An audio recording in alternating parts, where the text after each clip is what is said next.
There exists a silence that does not suffocate, but liberates, a solitude that does not isolate, but transforms. In a world intoxicated with noise, where distractions are disguised as necessities, few dare to embrace stillness. But Carl Jung, one of the greatest minds in psychology, did not merely tolerate solitude. He sought it, revered it, and understood its power. Why would a man who spent his life unraveling the mysteries of human consciousness retreat from the company of others? The answer is both simple and unsettling.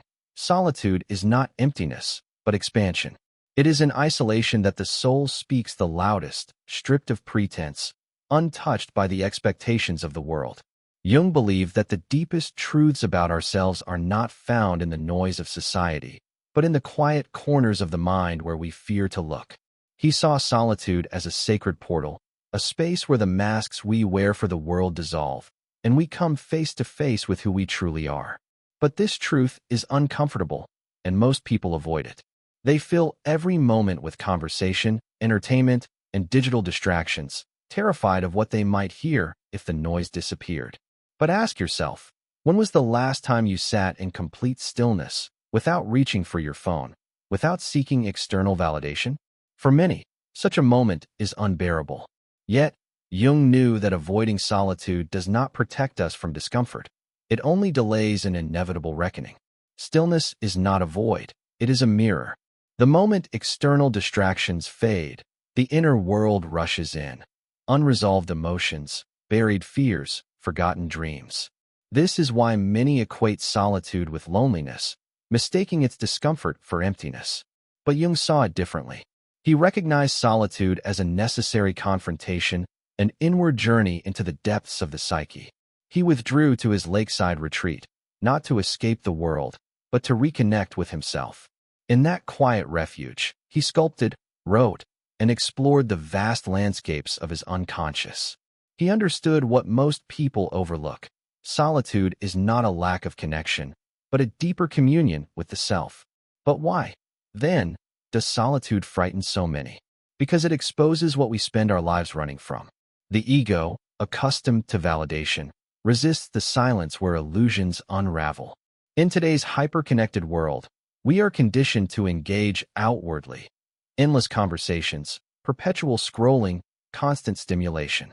Everything is designed to keep us immersed in external narratives, leaving little room for self-exploration. But Jung warned that without solitude, we risk losing ourselves entirely, mistaking the identities imposed upon us for who we really are. His own life reflected this truth. Despite his status as a respected intellectual, he regularly withdrew from the world, seeking refuge in the depths of solitude.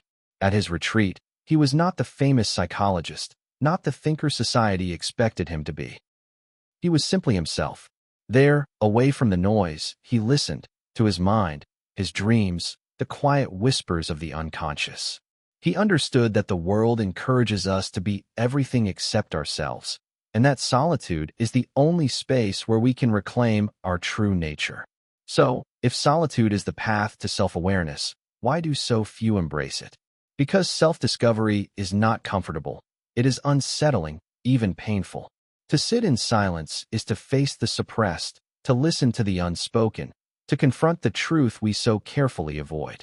But Jung knew that on the other side of discomfort lies transformation. He did not fear solitude because he understood its paradox. The more we embrace being alone, the more deeply we connect with ourselves, with the world, and with the vast, uncharted territories of the mind. Solitude is not about escaping the world. It is about returning to oneself. In a society that constantly demands attention, productivity, and performance, the idea of being alone can seem foreign, even threatening. Yet Carl Jung saw solitude as essential, not as isolation, but as a sacred space where the true self can emerge. He believed that within every individual exists an unexplored inner world, the unconscious mind.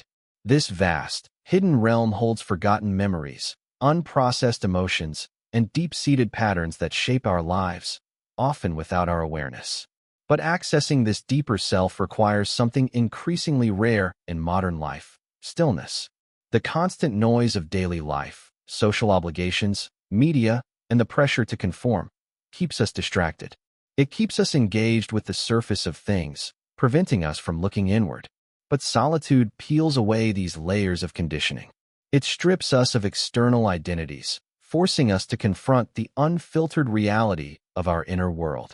Jung saw this as an essential ritual of self-discovery, a deliberate withdrawal from the collective mindset to engage with the psyche's hidden depths. When the distractions fall away, the unconscious rises to the surface, revealing truths that would otherwise remain buried beneath the noise.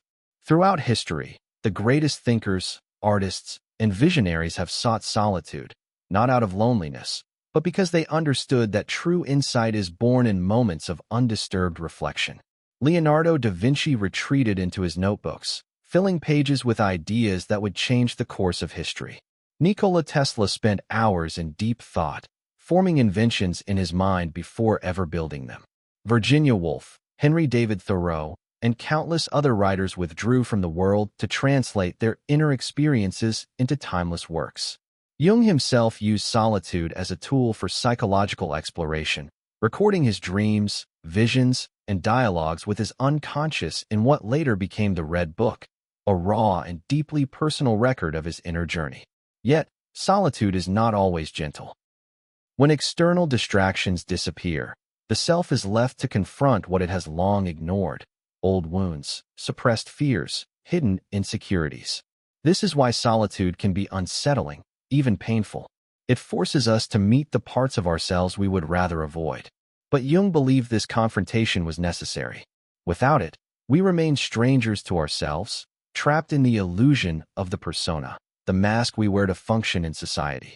One of Jung's most profound insights was the distinction between the persona and the true self. The persona is not who we are. It is who we present to the world. It is the carefully constructed identity designed to fit expectations, gain approval, and maintain social harmony. We play roles: the professional, the intellectual, the caretaker, the friend. But beneath this facade lies something far more authentic, the unfiltered essence of who we are. And solitude, Jung argued, is the key to uncovering it. Imagine a person who spends their entire life surrounded by others, always engaged in social interaction, constantly performing. Their sense of identity becomes entangled with external validation. They know who they are in relation to others, but rarely ask, who am I when no one is watching? What remains when I strip away my roles, my obligations, my need to be liked? These are uncomfortable questions, but Jung believed that without solitude, they often go unanswered. Jung himself faced this struggle. As a young man, he was deeply involved in the psychoanalytic movement, mentored by Sigmund Freud, immersed in academic circles.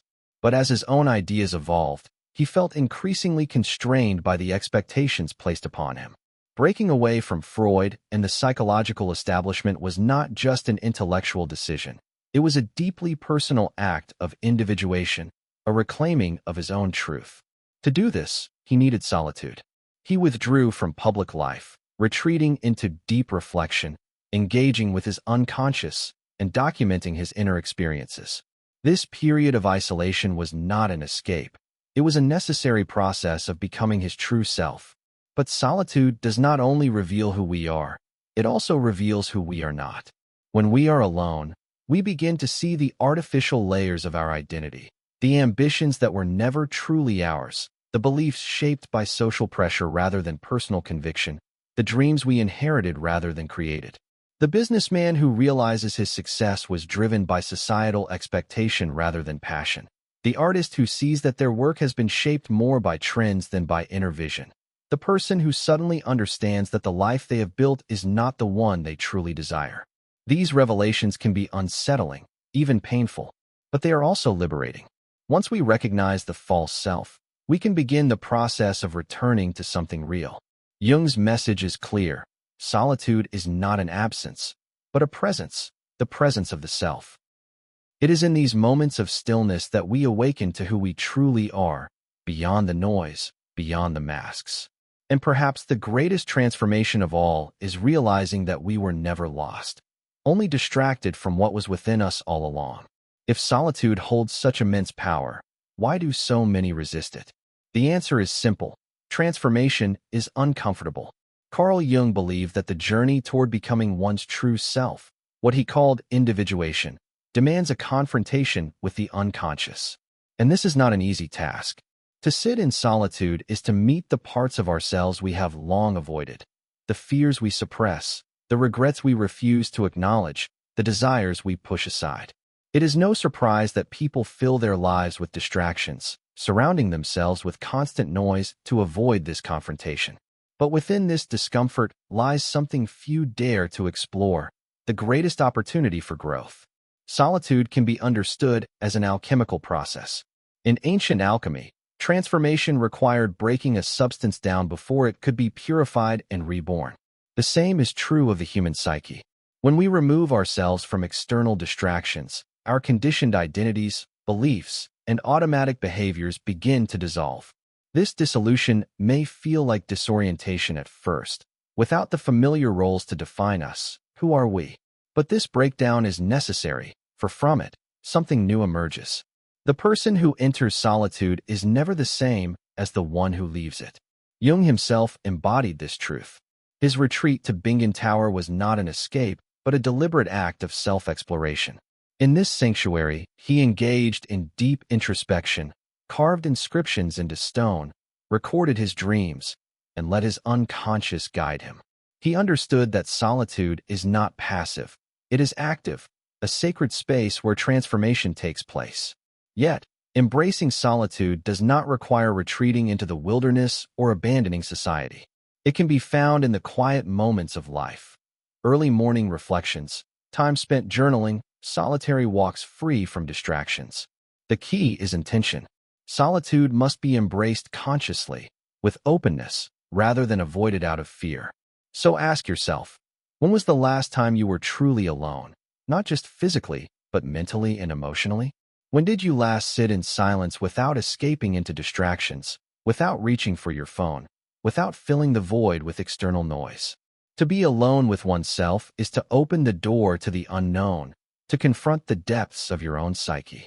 And in that space, beyond the masks, beyond the expectations, beyond the illusion of the persona, you may discover something profound. You may discover yourself.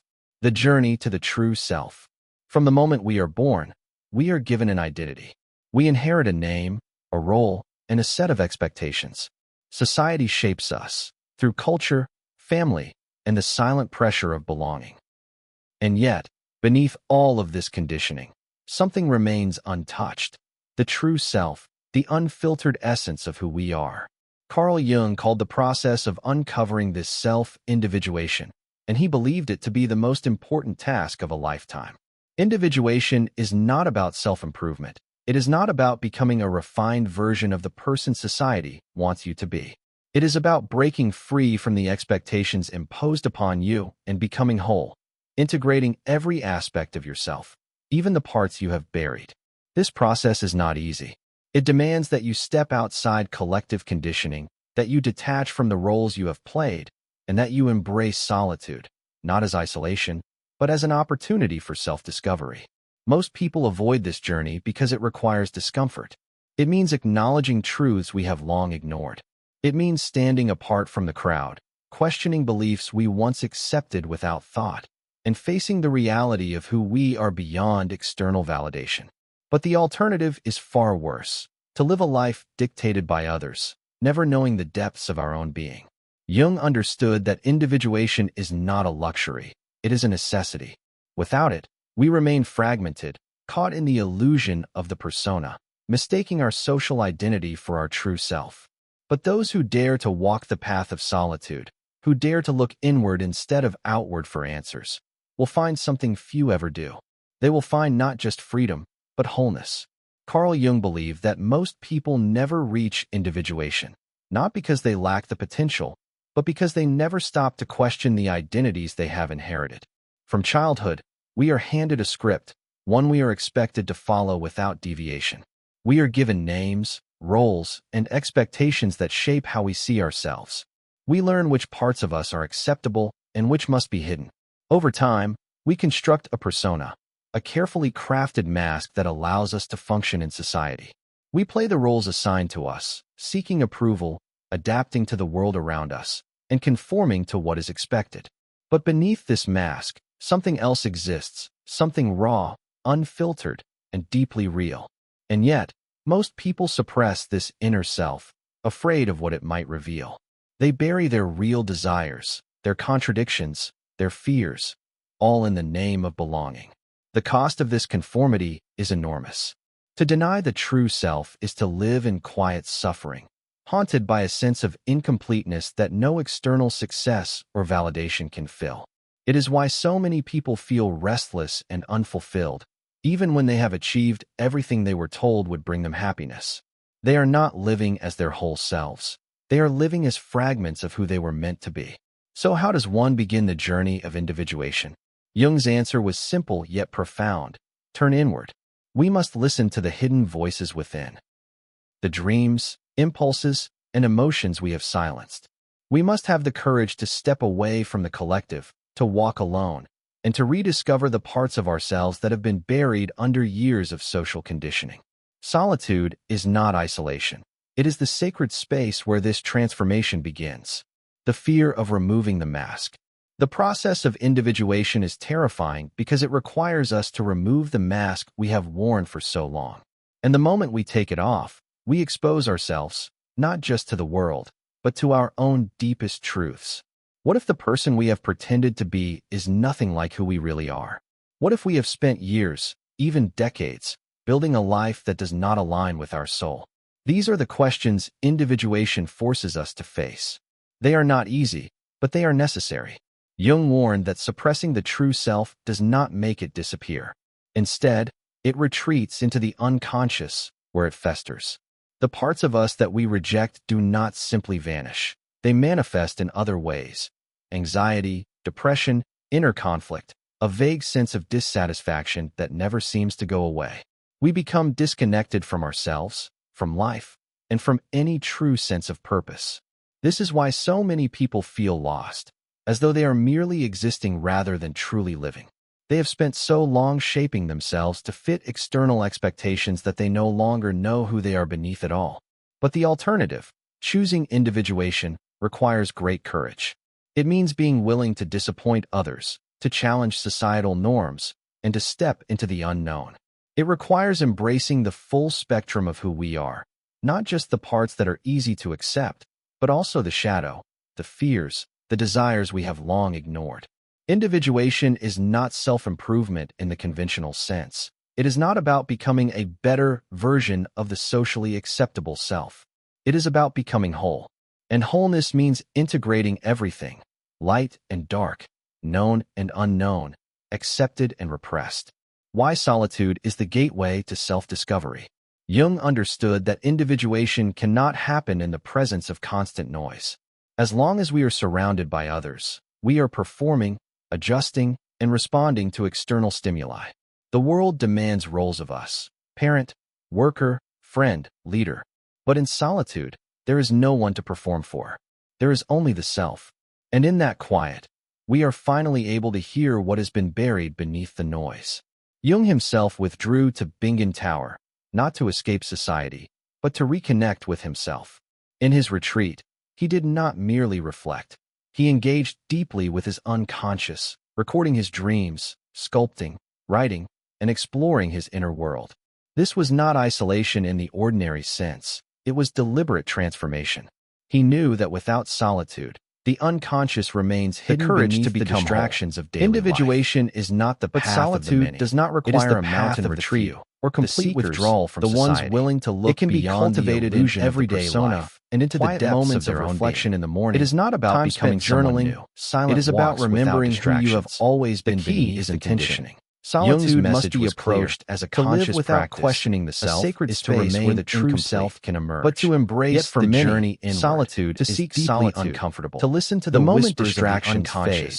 They are left alone with their unresolved conflicts, to step into true suppressed emotions. It is not the easy path, but it is Jung saw this discomfort as life that is truly your own. It is in solitude. Individuation is not about our darkness, but also our creativity. It is about embracing our passion and the dreams we once abandoned. Most unfiltered. It is in solitude that we begin to reclaim the parts of ourselves. This journey does not have a final destination. We have forgotten. No summit where one arrives fully realized. Instead, It is a lifelong process of self-discovery, a continuous peeling away of layers, revealing what has always been within. Carl Jung understood that the self is not something to be built according to external ideals, but something to be uncovered, integrated, and made whole. Individuation is not about becoming someone new. It is about finally becoming yourself. Yet, this path is not easy. It demands the courage to step into the unknown, to question the identities we have inherited, to dismantle the illusions we have constructed to feel safe. Many resist individuation because it disrupts the carefully crafted stability of the false self. It requires breaking away from the comfort of social roles, shedding outdated beliefs, and embracing the uncertainty of transformation. But Jung warned that the alternative, remaining trapped in an artificial identity, is far worse. To live without individuation is to live only half a life, cut off from one's own depth and purpose. So ask yourself, are you truly living as yourself, or are you still performing a role? Have you listened to the deeper voice within, or are you drowning in external noise, afraid of what silence might reveal? Individuation is a confrontation, a reckoning with all that we have buried.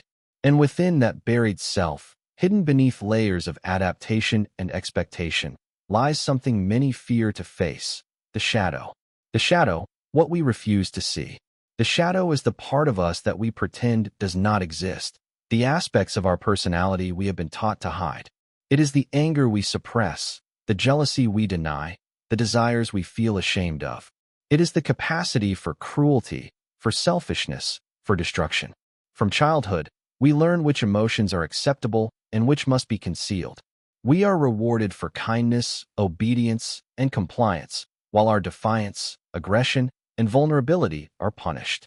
So we adapt. We push the unacceptable parts of ourselves into the unconscious, believing that if they remain unseen, they will disappear. But what we repress does not vanish, it festers. The more we suppress the shadow, the more power it holds over us.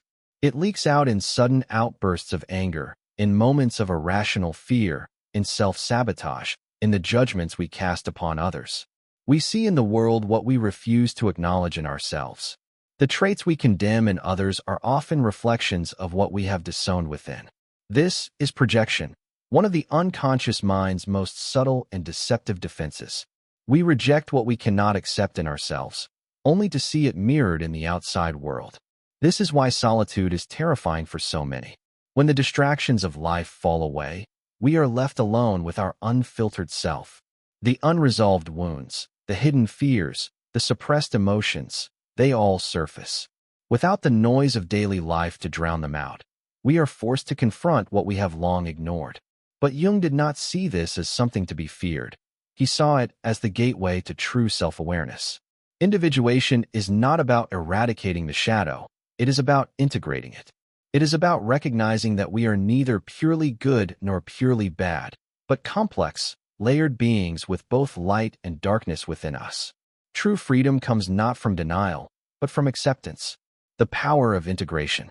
To reject the shadow is to live divided, fragmented, but to integrate it, to bring what is unconscious into consciousness, is to reclaim the lost parts of ourselves. This is what Jung meant when he said, "One does not become enlightened by imagining figures of light, but by making the darkness conscious." Light alone does not create wholeness. It is the balance between light and shadow that leads to true individuation. But integration does not happen automatically. It requires deep self-exploration, an unflinching willingness to see oneself fully. And this process, the confrontation with the shadow, the unraveling of the false self, begins in solitude. The world teaches us to avoid discomfort, to seek constant stimulation, to numb the deeper calling of the psyche with endless distractions. But individuation demands the opposite. It requires stillness, silence, the space to listen. This is why Jung valued solitude, not as isolation, but as a necessary stage of self-realization. He retreated to Bingen Tower, not to escape society, but to reconnect with himself. He recorded his dreams, sculpted, wrote, and allowed his unconscious mind to reveal its truths. He knew that only in solitude could the layers of conditioning fall away, allowing the deeper self to emerge. The path back to wholeness. Most people spend their lives avoiding the shadow, resisting individuation, clinging to the identities imposed upon them. But those who dare to walk the path of self-discovery find something extraordinary. They find that within the darkness they feared, there is not just pain, but power. Within the aspects of themselves they rejected, there is wisdom waiting to be reclaimed. And within the silence they avoided, there is not emptiness, but the voice of the true self, calling them home. Jung's message was clear. Individuation is not a luxury, it is a necessity. To live a life dictated by others, disconnected from the depths of one's being, is to live in quiet suffering. But to step into self-awareness, to integrate the shadow, to reclaim the wholeness that has always existed within, that is the only path to true freedom. So the question remains, are you willing to meet yourself fully? Or will you continue to live as a fraction of who you were meant to be? The choice is yours. But remember, what you refuse to face today will only wait for you in the shadows, until the day you finally decide to listen. Consider the person who prides themselves on kindness and selflessness, always giving, always accommodating. Yet deep inside, resentment simmers. They feel unappreciated, taken advantage of, and exhausted. But instead of acknowledging their frustration, they repress it, telling themselves that good people don't get angry. Yet, their unspoken bitterness leaks out in subtle ways. Passive-aggressive remarks, silent resentment, an underlying exhaustion that drains their joy. Or take the person who prides themselves on being rational and emotionally detached, believing that emotions are a weakness. They suppress their fears, their sadness, their vulnerabilities, only to find themselves overwhelmed by sudden bouts of rage, anxiety, or deep emptiness. The emotions they have buried for so long do not disappear. They return with greater force, demanding to be acknowledged. Jung understood this all too well. The more we deny the shadow, the more it controls us. Repressed emotions and unacknowledged truths do not dissolve into nothingness. They fester beneath the surface, shaping our behaviors in ways we do not recognize.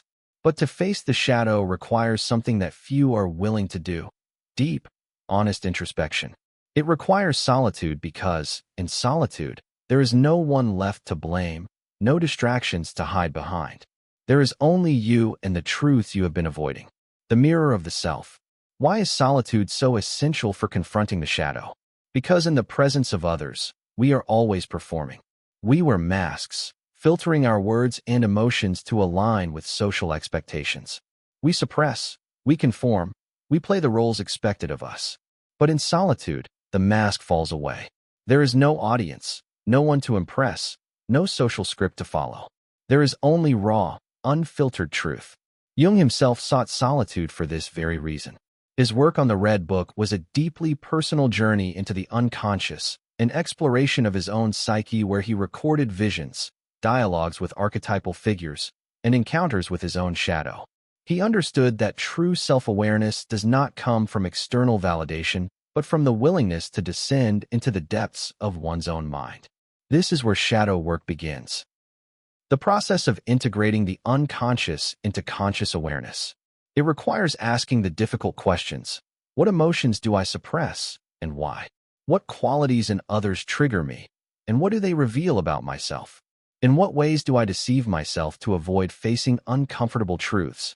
These questions are not easy, and the answers often challenge everything we believe about ourselves. But without this self-examination, the shadow remains in control, dictating our emotions, choices, and behaviors from beneath the surface. The path to wholeness. Solitude provides the space for this confrontation. It forces us to sit with discomfort, to process emotions we have long ignored, to reclaim the parts of ourselves that we have cast aside. But this journey is not about dwelling in darkness. It is about understanding it. When we integrate the shadow, something incredible happens. We stop projecting it onto the world. We become less judgmental, less reactive, more whole. We stop seeing evil as something outside of ourselves and begin to recognize the complexity within. Jung did not believe that the shadow was purely negative. He saw it as a vital part of the self, one that, when integrated, becomes a source of immense power and transformation. Because within the shadow lies not only our fears and weaknesses, but also our hidden potential. the desires we have suppressed, the emotions we have ignored, the instincts we have denied. These are not just obstacles. They are untapped sources of energy, creativity, and depth. Consider the artist who suppresses their darker emotions, fearing they are too intense. When they finally confront their shadow, they unlock a depth of expression they never knew they had. Or the person who has spent their life being agreeable, afraid of conflict. When they integrate their shadow, they find their voice, their assertiveness, their ability to set boundaries. The shadow, once embraced, becomes an ally. But this transformation does not happen passively. It requires active engagement with the unconscious, through journaling, through meditation, through deep introspection. It requires solitude, not as an escape, but as a sacred space for self-exploration. And it requires the courage to face the parts of ourselves we would rather keep hidden. Because the truth is this: you are not just the light. You are also the darkness. You are not just the persona you present to the world. You are also the raw, untamed self beneath. The more you deny this, the more fragmented you become. But the more you embrace it, the more you integrate the shadow, the more whole you become. And in that wholeness, you find something far more powerful than perfection. You find authenticity. So ask yourself, what parts of yourself have you been running from? What truths have you buried, afraid to face? Are you finally ready to step into solitude, not to escape, but to meet the self that has been waiting for you in the dark? From the moment we enter this world, we are shaped by forces larger than ourselves. We are born into families, cultures, and belief systems that define our reality before we even have a chance to question it. We are taught what to value, how to behave, what to fear, and what to strive for. We learn the rules of belonging before we understand what it means to be an individual. And in this process, something happens. We forget that there was ever an alternative. The collective becomes our foundation, the structure that tells us who we are and how we fit into the world. But beneath it, another force stirs, a quiet whisper, the self longing to emerge. This is the great inner conflict, the pull of belonging versus the call of solitude, the comfort of conformity versus the necessity of self-discovery. Carl Jung understood this struggle better than most. He saw how society molds individuals into predefined roles, how it demands masks and compromises at the cost of authenticity. He knew that most people do not live as their true selves, but as reflections of the expectations placed upon them. Why? Because society does not encourage those who stray from the script. It does not celebrate those who challenge the rules, who carve their own path, who seek truths beyond the limits of convention. It fears them. To be different is to invite judgment. To stand alone is to risk rejection. And so, many choose the safety of the collective over the uncertainty of self-discovery, the hidden cost of conformity. But what is lost in this choice? What happens to the parts of ourselves that do not fit the mold? They do not disappear. They are buried, repressed, silenced. The artist who was told creativity is impractical suppresses their passion and follows a conventional path. The dreamer who was taught to be realistic abandons their visions for a safer, more acceptable life. The thinker who dares to question the world holds back their insights, afraid of misunderstanding and ridicule. But these denied aspects of the self do not simply fade away. They remain beneath the surface, unresolved, unexpressed, creating an inner tension that manifests as anxiety, discontent, and a persistent feeling that something essential is missing. This is the quiet suffering of the fragmented self, the result of a life that has been shaped by external expectations rather than internal truth. This is why solitude is not a luxury, it is a necessity. It is in solitude that we reclaim what the collective has taken from us.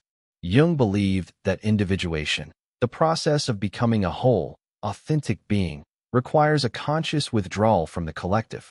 This does not mean rejecting society or abandoning human connection. It means stepping away from the noise long enough to hear the voice within. It means questioning the beliefs we have inherited and asking if they truly belong to us. It means facing the uncomfortable reality that much of what we call self is merely a reflection of the world around us. The fear of the unknown.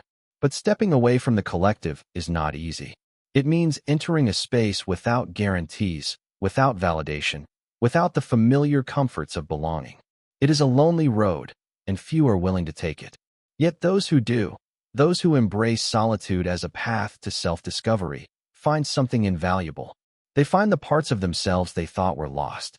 They find clarity, depth, and a sense of purpose that cannot be dictated by anyone else. They return to the world not as passive participants, but as individuals who have chosen their own way. And when they re-enter the collective, they do so not as those who conform, but as those who contribute, offering insight, wisdom, and the quiet strength of authenticity. The paradox of solitude. Because here lies the paradox. Only by stepping away from the collective can we learn how to exist within it without losing ourselves. Only by embracing solitude can we engage with the world from a place of authenticity rather than conformity. And so, the question remains, are you living a life that is truly your own, or are you merely following the path that was given to you? Have you taken the time to listen to the voice beneath the noise, or have you drowned it out with the expectations of others? The struggle between society and the self is not something that can be avoided. It plays out within each of us, shaping the course of our lives in ways we rarely acknowledge. And in the end, we all face the same choice: conformity or truth, belonging or authenticity. So which path will you choose?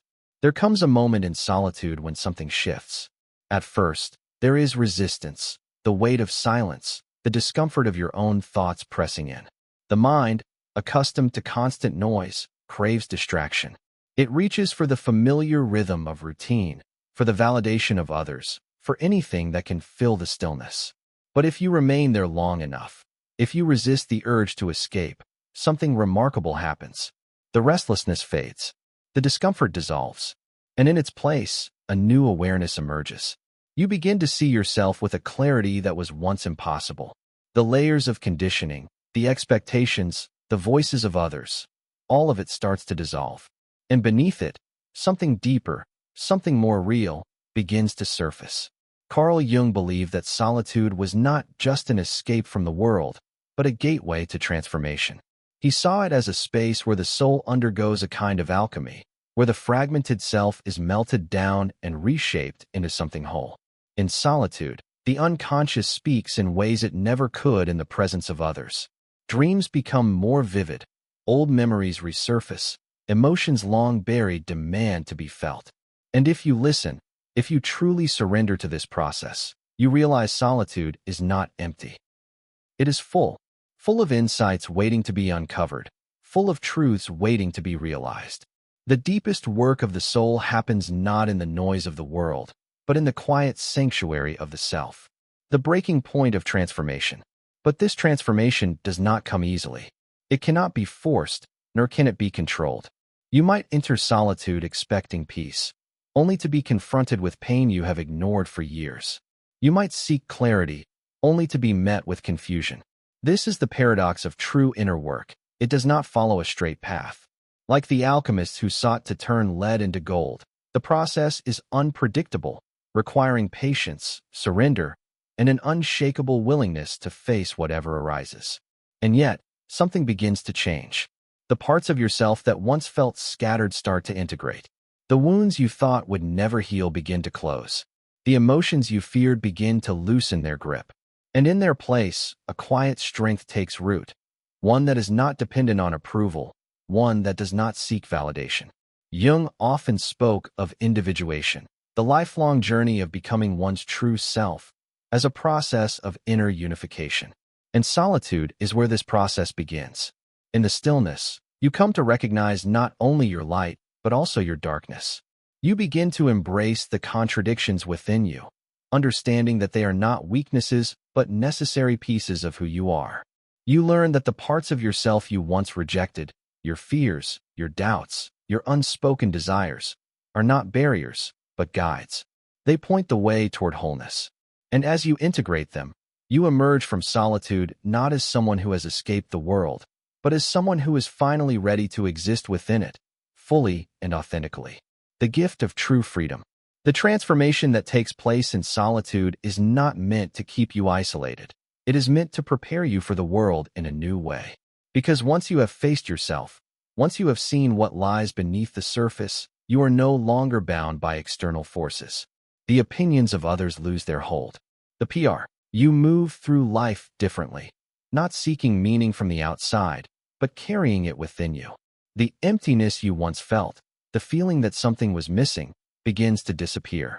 Not because you have found the answers, but because you have finally learned how to sit with the questions. This is the gift of solitude. It is not loneliness. It is not exile. It is a return to yourself, to your essence, to the truth that has always been there, waiting beneath the noise. The final question. So the question is not whether you can handle solitude. The question is, are you willing to step into it? Are you willing to let it break you open, to strip away the illusions, to reveal to you who you truly are? Because solitude is not where you lose yourself. It is where you finally meet yourself. It is not isolation. It is transformation. It is where the masks fall away. It is where the soul remembers its wholeness. Carl Jung understood this deeply. He knew that without solitude, we remain trapped in the expectations of the world, never truly knowing who we are beneath it all. But for those who are willing to step into the silence, who are willing to face the unknown within themselves, solitude becomes the most powerful teacher. It is where you confront your fears. It is where you integrate your shadow. It is where you emerge, not as a fragmented version of yourself, but as something complete, something real. And so, the final question remains, will you run from the silence? Or will you step into it and finally meet the self that has been waiting for you?